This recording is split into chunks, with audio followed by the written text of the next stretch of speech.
there's definitely a stereotype and a reality when it comes to self-driving vehicles, or automated vehicles as we tend to call them. If someone actually said, Michael, can you summarize your 5 years of working in your working life so far?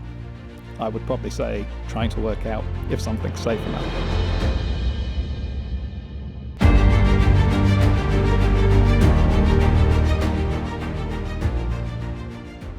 Hello, and welcome to Ingenuity, the podcast series from HORIBA MIRA, where we go behind the scenes of next-generation vehicle development. I'm thrilled to be joined today by Michael Orgill. Welcome, Michael. Hello, Sarah. Michael, you're a project engineer for connected autonomous vehicles here at HORIBA MIRA, but I wondered if you could start by telling us a bit more about you and about your career and how you came here. Yeah, so I studied theoretical physics actually at university, so I never particularly planned or expected to go into engineering, never mind automotive engineering. And I picked physics or science more generally, I guess, because I was torn between a range of options, pure maths being the most academic, engineering perhaps being slightly more industrially focused, and I kind of wanted something in the middle, and physics did a good job of that. And actually, having now found a job in engineering, I think I quite enjoy the fact that my skill set is slightly orthogonal to all of my colleagues, so it works well as part of a multidisciplinary team. I graduated in 2020 when a little something called the COVID-19 pandemic happened. And so, the job market graduate-wise was pretty tough at that point. Lots of things that I'd been pursuing during my final year sort of disappeared, retracted. But I'd actually done a internship with HORIBA MIRA in 2019. And so that turned out to be one of the absolute golden strokes that I've ever chosen to do. And that really came back to benefit me, because when I applied for the HORIBA MIRA graduate scheme, despite the pandemic, the company took me on and sort of rode out the uncertainty. So a lot of credit to HORIBA MIRA for that. Ever since, I've been in the Connected Autonomous Vehicles team, which we call CAV for short. And I'm a project engineer, and I work on a range of projects with academia, industry, government, and I really like the mix of commercial focus work and collaborative research and development. So let's unpick a little bit more about connected autonomous vehicles and mobility. We talk a lot about self-driving vehicles, don't we? Tell us about the kind of challenges with using a general term like that. Yeah, exactly. So there's definitely a stereotype and a reality when it comes to self-driving vehicles, or automated vehicles as we tend to call them. On the one hand, most people initially think of perhaps what we call a robotaxi. So in a highly urbanized city environment, getting in a taxi that's got no driver and going to wherever you need to be. And that is an interesting use case, and particularly in the United States and China, they're looking at that and they're progressing with that. But I think people are really unaware of the other use cases, which probably represent the majority of autonomous solutions at this point in time. For example, airports, quarries, mining, construction work. There's lots of great work going on there.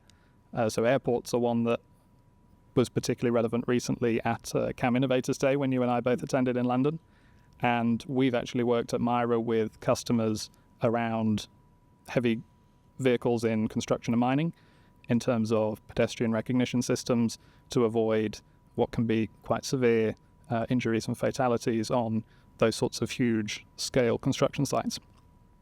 So those are just a couple of other use cases, but I think the diversity of use cases is what makes the industry interesting at the moment. And ironically, to be honest, I think robotaxis will actually be one of the last use cases we collectively solve. I think you'll see much wider adoption of fully autonomous solutions in other industries, perhaps 5 or 10 years before we see that same level of adoption in cities and on public roads. And that's interesting, isn't it? Because I think there's, as you said, the perception perhaps is part of the challenge here. I know we had Sir Vince Cable to visit recently, came back to MIRA Tech Park and he actually opened the control centre when we were first kind of established as a tech park location. And his immediate view was, well, I was here 12 years ago and you were demonstrating autonomous technology. Why aren't I seeing this now on the road every day? Is that part of the challenge? Is it the perception of what autonomous vehicles are? For sure. And I think, interestingly, given my background is in physics, as mentioned, that there's a running joke in the STEM community about nuclear fusion, that's a really revolutionary technology that has been 30 years away for about 70 years. Yeah. And it's still, we're getting closer, but it's still some way off. So autonomous mobility doesn't want to become the equivalent of nuclear fusion, I guess. And I don't think it's destined to be that, but I understand where Sir Vince is coming from, I guess, is what I'm saying. In terms of what actually constitutes those difficulties, I think there's a few really key things when we talk about the so-called level 4 autonomous solutions. So that's where there's no human involvement whatsoever, and the system has to be able to not only drive, but also deal with all of the things that could go wrong and safely stop, abort, etc., if needs be. Yeah. One of those things is just the sheer near infinite variety of different things that can come up in the operational environment, and testing those rigorously, and then trying to quantify our certainty and what the risks are after all of that testing. And then on the slightly less engineering focus side, we've got questions around liability, insurance. These are starting to be addressed by primary legislation. For example, in 2024, the government passed the Autonomous Vehicles Act. But we're still waiting on secondary legislation, which is being consulted on at the moment.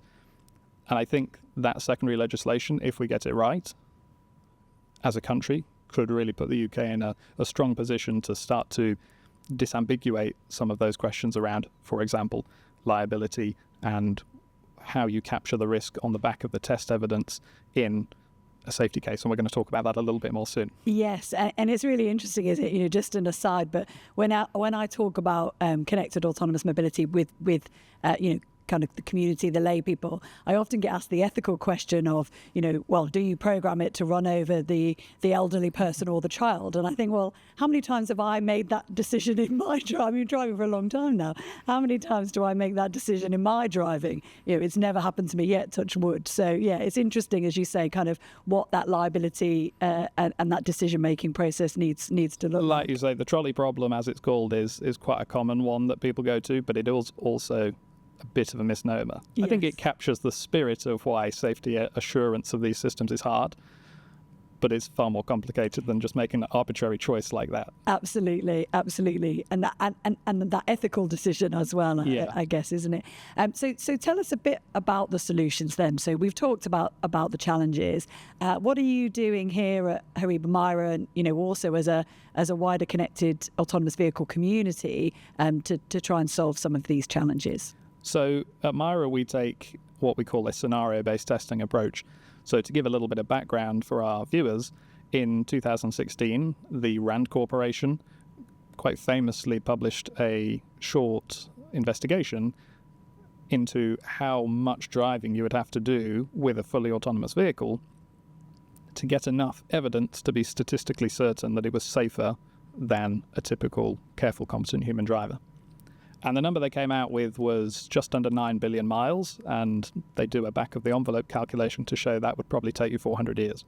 So that's a long time. That is a very long time. So we need to find a more tractable, more practical approach.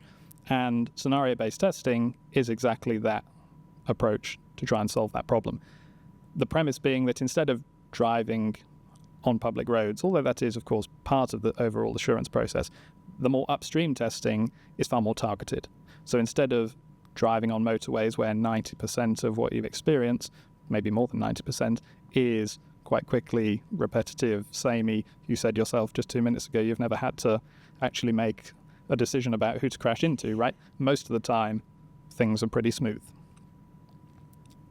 Instead, we want to deliberately, almost adversarially, target what you might call interesting or edge cases. And we do that by designing bespoke scenarios.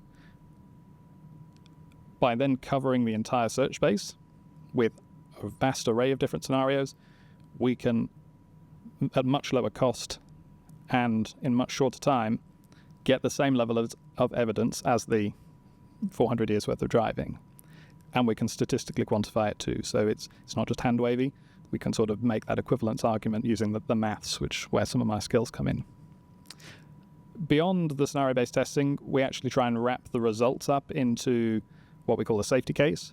And we've recently done a big project called Project Harlander, where our part of that consortium was to push the boundaries around safety cases. So let's talk a little bit about those, shall we? Yes, yeah. So tell us a little bit about Harlander. So that's at Belfast Harbour, is that right? That's correct. So over in Northern Ireland, I got to visit in February 2024, very lovely place. The commissioners there run the harbour, and it was selected as a ideal location for a attended trial of a level 4 system. So we collaborated with OXA as the ADS provider and Iversum as the electric bus provider to develop and then roll out 2 level 4 automated electric shuttles.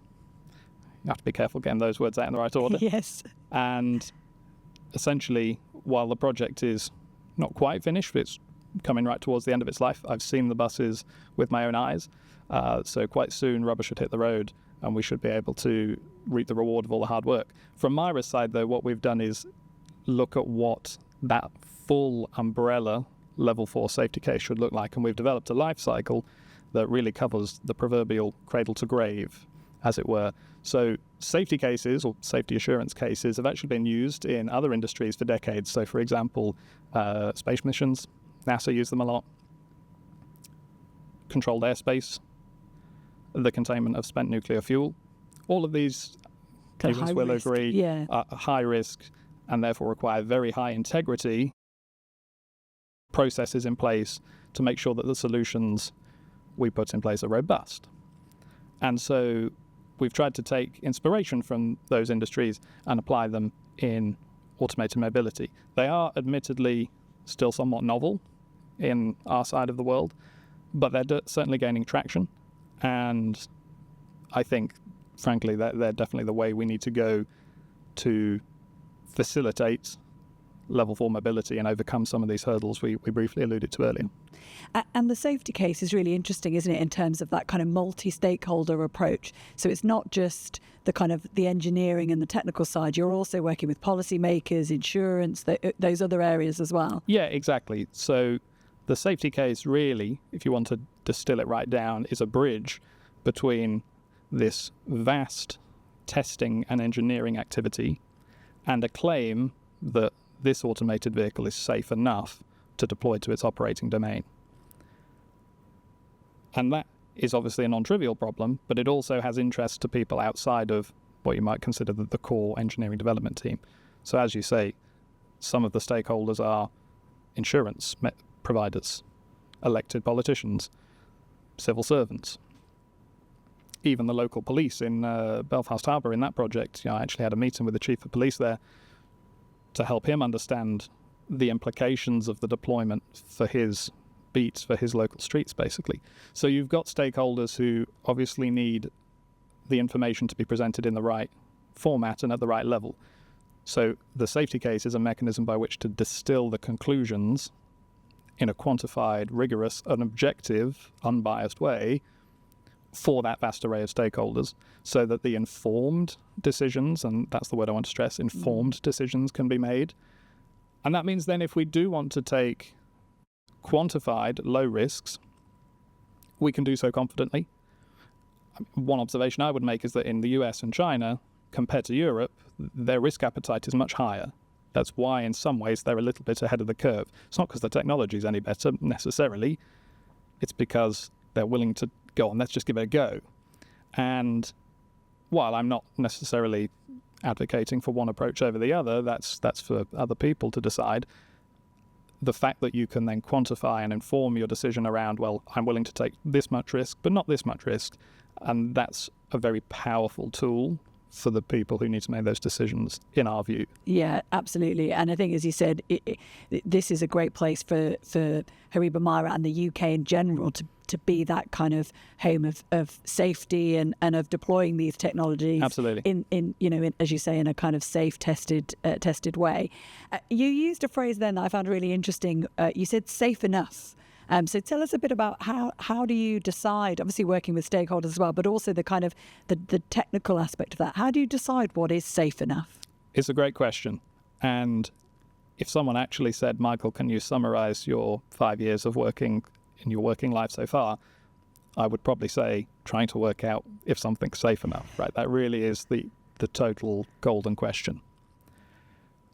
Our approach is completely structured around a ISO standard called Safety of the Intended Functionality, or SOTIF for short. And it lives alongside and runs in parallel with functional safety. And I believe you've had David Ward. We have. The esteemed David Ward on the podcast a couple of times before. So SOTIF is distinct from functional safety, but very much related to it. So if functional safety is about the situations where there's an electrical fault or a failure, something is not functioning correctly, and how do we avoid that and then deal with it when it does happen? SOTIF, clues in the name really, intended functionality. What if there's poor performance, even if all of the systems are working correctly? Maybe the specification that you designed to, even though you've met it exactly, simply was insufficient by design from, almost a priori. So that's what SOTIF is. And our approach really focuses around that. There are 4 scenario areas that SOTIF defines, and they're unimaginatively numbered 1 to 4. But the 2 that we focus on are called Area 2 and Area 3. So what does that mean? Area 2 are all those scenarios that are not safe, but that we know about. So we call that known unsafe.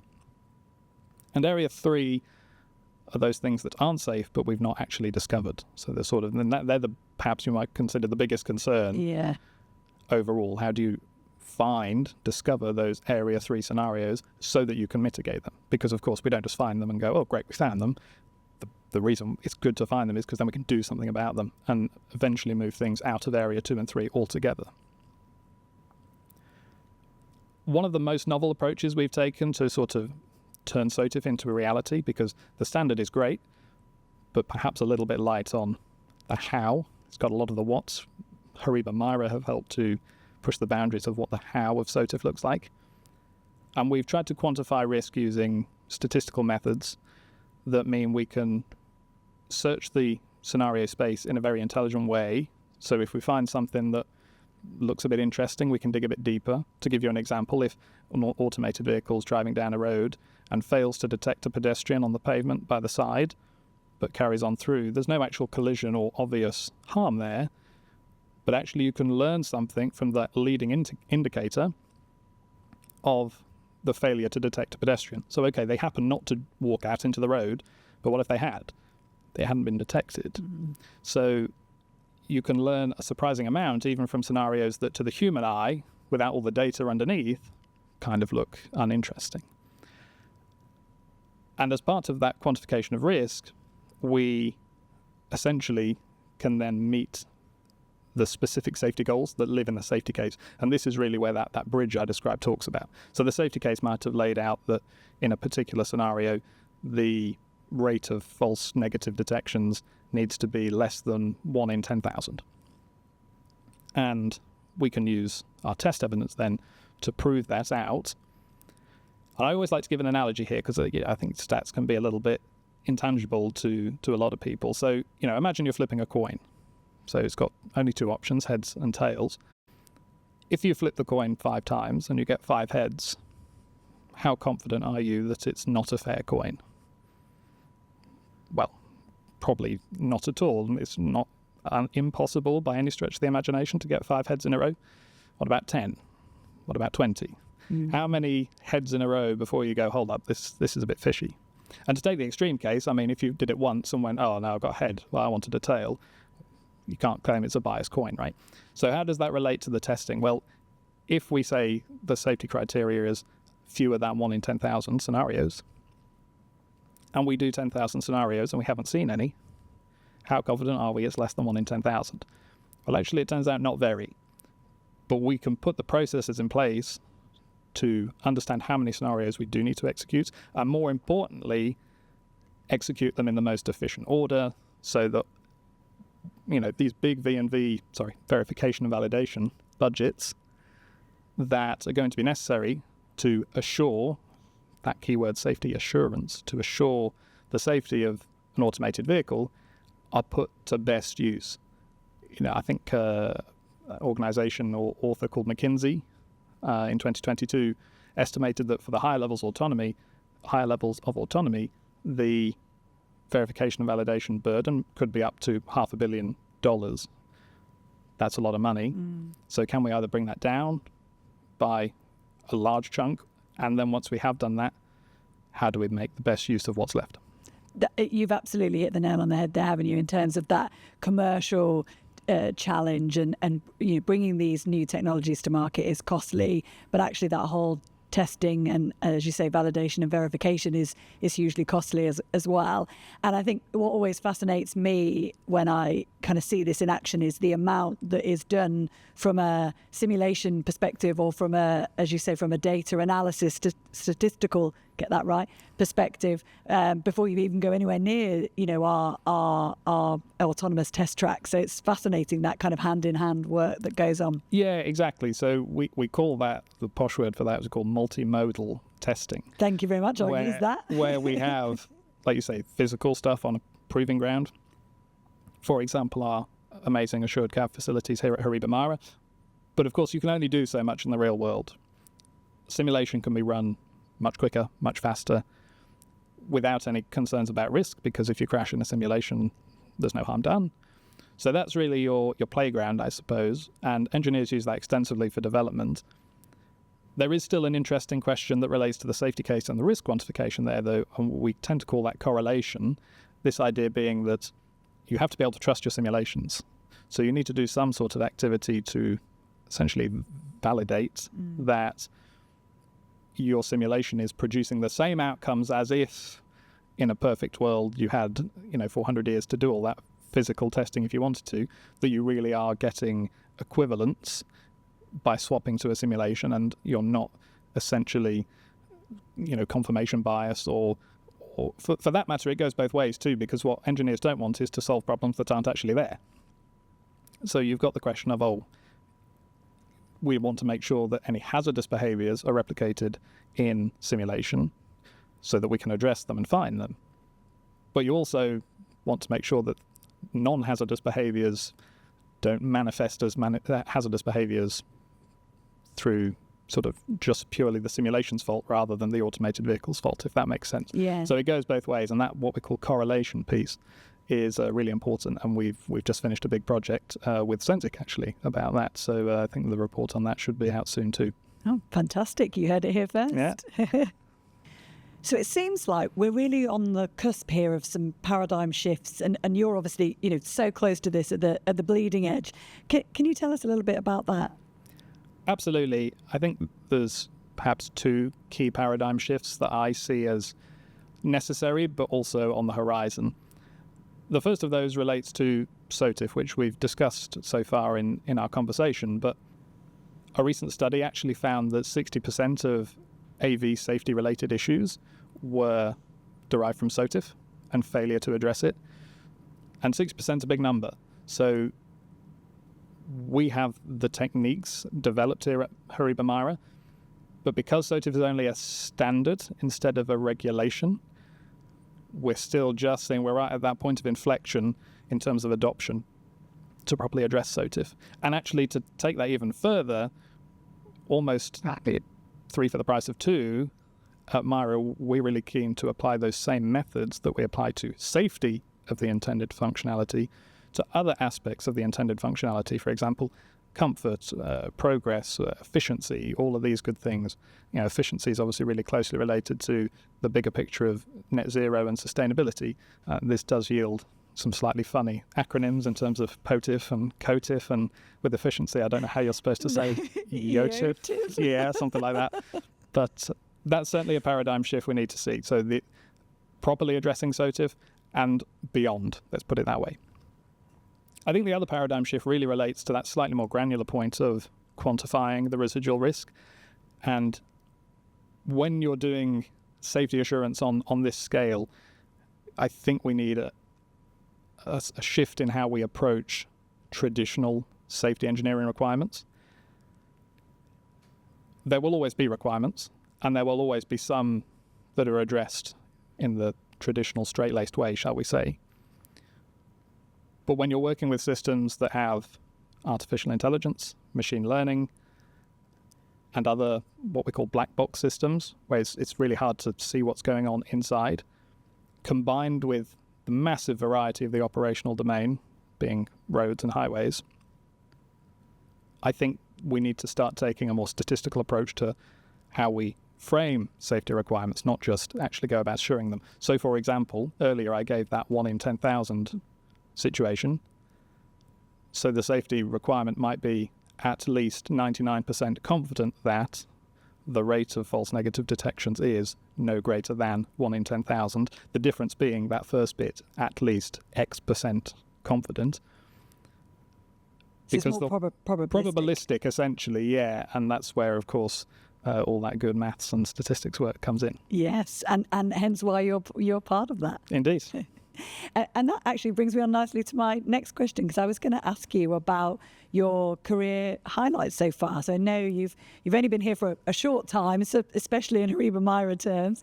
But can you tell us about that? What's been your career highlight to date? Yeah, I find it slightly staggering in some ways that I've already been here 5 years. It's been a fantastic first job, and long may it continue. In terms of particularly memorable moments, I was a co-inventor on a patent that was granted in December 2024. So that was a radar system for multipath ghost detections, essentially, to avoid those. And we got that patented with some colleagues. So that was quite memorable. Yeah, that was a really great opportunity early in my career. I've also, on Project Highlander, which we also alluded to over in Belfast Harbour, I've been HORIBA MIRA's technical lead for that. So that's been a fantastic growth opportunity for me, essentially co-managing a multi-million-pound project. Big flagship project. Big flagship project, yeah. Obviously, the interaction with the commissioners in Belfast, with consortium partners like Aversa and Oxa, and indeed with the government through the various channels to really hybridize that commercial and research element to not just do research in a box and not just do, shall we say, handle cranking engineering, but to really push the boundaries and to be empowered to make actual technical decisions about that genuinely change the course of the project, I hope for the better, is a sort of a pinch yourself moment to some extent. Yeah. So yeah, I've really enjoyed that. And then there's the other great stuff like, traveling to London to go to Whitehall for conferences. And I went to Germany twice last year for conferences. And actually being a bit more forward-looking, there's the prospect of potentially working on some defence work coming up soon, which is obviously really topical given the current climate. So I'm looking forward to that and hopefully being able to apply some of the techniques we've developed for non-defence applications to the world of defence in a way that actually there's a common thread there, because an autonomous solution is an autonomous solution, right? You're trying to get things to happen without human intervention, and there's a lot of common threads and versatility hidden under the hood in there. So looking forward to maybe having the opportunity to find those common threads. Oh, fantastic. We'll have to come back and re-interview you when you're able to tell us a little bit more about that. I'd love to. Yeah, that'd be brilliant. And if we are looking into the future, so obviously you've got that project on the horizon, but if we've got this crystal ball, what do you think are the trends that we're going to see, or that we need to be seeing in terms of connected autonomous mobility? I think I've said everything there is to say on the technical side, so I'll make a slightly different point here and say that I think we need to see in the next few years greater public engagement with the technologies. And actually, quite recently, when you and I both went to London for Zenzik CAM Innovators Day, Professor Sarah Sharples was there, and she spoke at length about this key distinction between public acceptance, which is perhaps an overused buzzword, and what we really mean and what we really want, which is public engagement. Acceptance kind of implies, well, we'll do it, and then we'll explain it to you. Right? No technology through history, not just automotive, has really thrived by taking that approach. And so as we just creep past that point of inflection that I described earlier, and people start to see them on the roads, see them in their lives, and there might be other forms of autonomy. It doesn't all have to be on the road. Again, that's part of the beauty of what we've developed here at Mira, is we could actually apply our automated solution assurance techniques to anything, although our core focus is, of course, automotive, and thereby get the public sort of more on the inside rather than on the outside looking in. And I think we're finally at a point where that's crucial now, to turn it into something that is imminent and visible in people's day-to-day lives, rather than something they see in sci-fi TV and film, if you see what I mean. Yeah, absolutely. And I think what's particularly interesting is that actually the kind of the key group that could potentially really benefit from this, an aging population with mobility issues, aren't necessarily going to be the people who see themselves as the kind of first adopters of new technology always. So yeah, I think I like that. There's a real public engagement piece, as you said, to be done, and a role for organisations like HORIBA MIRA in that as well, I think. Absolutely, indefinitely so too. It's not going to be a one and done thing. I think the crystal ball gazing says we need to get started, but it will be a continual process, because we won't just have autonomy and that will be it. The autonomy itself will continue to improve. You could make analogies with typewriter to computer to laptop to smartphone, right? That same rate, perhaps not the rate of progression, but the same milestones of, do you remember when an automated vehicle, had all of this paraphernalia strapped to it and had a big sign on it saying, "Oh, beware autonomous vehicle." There will come a point, we hope, and we have seen this observed in the small sort of almost microbiomes where we've been able to expose the public to it. Quite quickly, in a good sense, they forget that they're in an AV, and they're almost sort of it's reassuringly boring. Yes, I think was the phrase that was used in London a few weeks ago. So that is the ultimate barometer of success. If it's exciting, it's probably too exciting. Yes. Unless you're some sort of obscure thrill seeker, we want it to be something that you do on autopilot, pardon the pun, and is just completely embedded into the bigger transport network. And I suppose that's the last thing to really draw out, actually, is this links nicely with the Belfast Harbour project, because that route serves the local train station. So it's not just about self-driving cars for private ownership. I really think that keyword is automated mobility for, like you say, perhaps demographics in the population who don't drive or can no longer drive, for people who never drove, for people who live in cities where driving really is not the optimum form of transport, and we should be looking at public transport. But how do you integrate those automated mobility solutions into the existing ecosystem? Because what we don't want is to have a sort of arbitrary line drawn between automated and non-automated, because that will ultimately delay the adoption of automation at scale. There will be a transition period where the two must coexist, and eventually the one might die away, but there will be a protracted period where they coexist. And so anything we can do to facilitate that integration alongside the public engagement, I would see it as part of the public engagement, truth be told, will also be really critical to realising the industry's ambitions, from which we all win if we can realise them. Not just HORIBA MIRA, it's a win for society, it's a win for industry, it's a win for testbeds like us. Yeah, definitely. It becomes part of the system, isn't it? There's a lot of system thinking that's going into this approach. I think you're absolutely right. Well, and almost super system. You need to put another level of abstraction around that. But yeah, absolutely. Yeah, brilliant. And so thinking then about the next generation of talent and what, obviously their involvement then in delivering this future that we're talking about, these technologies. I know you're doing a lot to support that next generation. Can you tell us a little bit about that as well? Yeah, so ever since my second year of university, I've been really passionate about STEM education. Well, maybe even before that, really, in terms of mentoring I did back when I was a sixth former.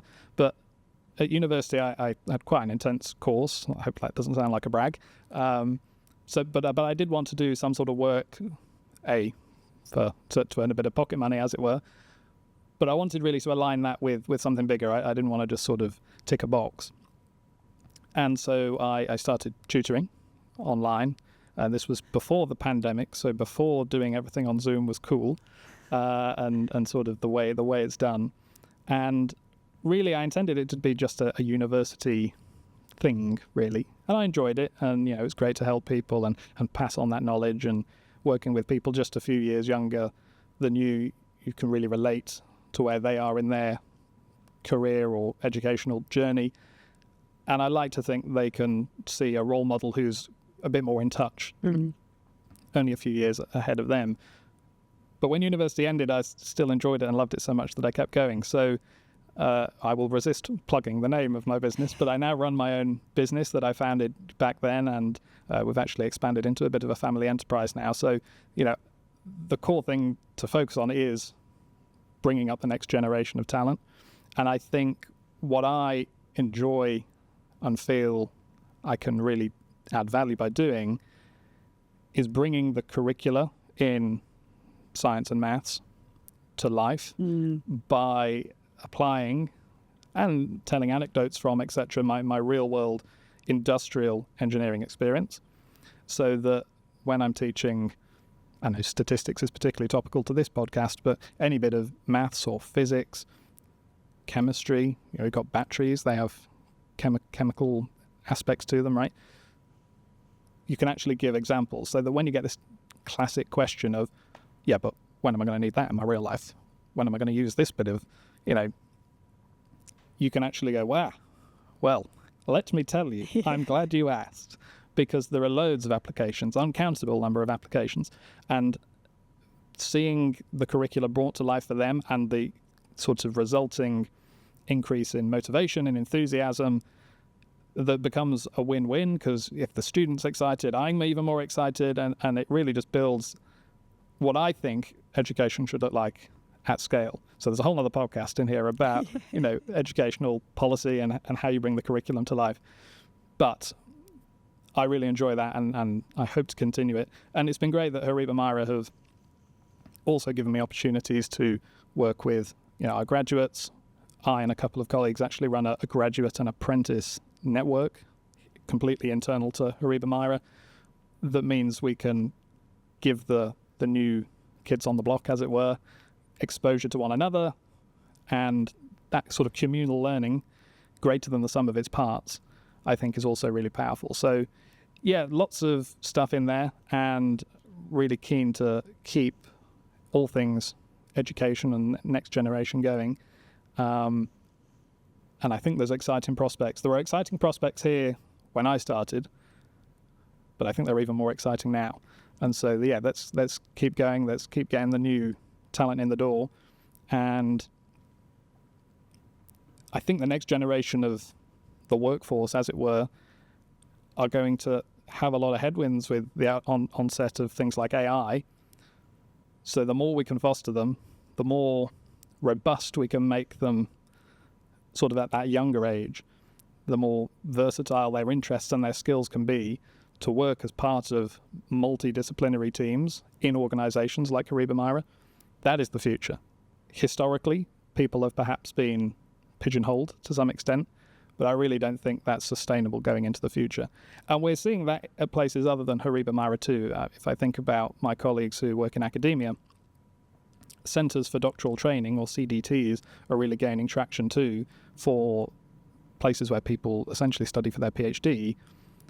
The focus of a CDT, though, is that it's multidisciplinary. So you don't just sit in your little department and do admittedly great work to get your PhD, but you're already thinking from day zero about how that interaction with the big wild world, with other PhDs and other industries, is going to work to build something, again, bigger than the sum of its parts.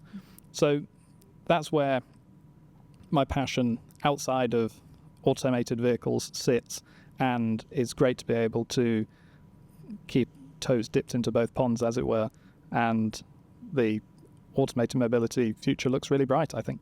Yeah, definitely. Well, firstly, I'm thinking I definitely need to get the name of your business. I've got a 13-year-old daughter who is very good at science and maths, particularly chemistry and maths. But I think exactly as you said, doesn't necessarily see what she could do with that. She's very purpose driven. So I think making those links, and it's no good me saying it, is it? Because that's not cool. But somebody else saying it would be very useful. So that, absolute kudos to you for doing that. I think that's really important. Oh, thank you, Sarah. And it's interesting what you were saying about that multidisciplinary approach as well, because I think you're absolutely right. And when you are studying at university, I know we work very closely with a number of universities, being able to have that access to industry and what industry is looking at, so that you're on that path to add value there. I think that's so important. But as you say, also working with people across various different disciplines, fascinating, as I say, you talking about your role as the project lead for Harlander at Belfast Harbour, that you're not only working on the real technical stuff, but also the stakeholder engagement, the engagement with the police, with the commissioning, the commissioners there. It's really important that you have that multidisciplinary approach, isn't it? So fascinating. Yeah, exactly. And then you make STEM professionals who are ready to solve any problem, rather than a small, narrow facet of problems, if you see what I mean. And to my point about AI, I think that's what a robust career outlook needs to be built upon going into the rest of the 21st century. Yeah, absolutely. I could talk to you all day, Michael. Ditto. This is absolutely fascinating stuff. As you said, we've got at least another 3 podcasts, I think, in here already. Well, at least that's an excuse to have me back. Absolutely. I would love that. I would absolutely love that. Thank you very much for joining me today. And great to chat to you. Thank you ever so much. And I've really enjoyed it. Thank you. Thank you.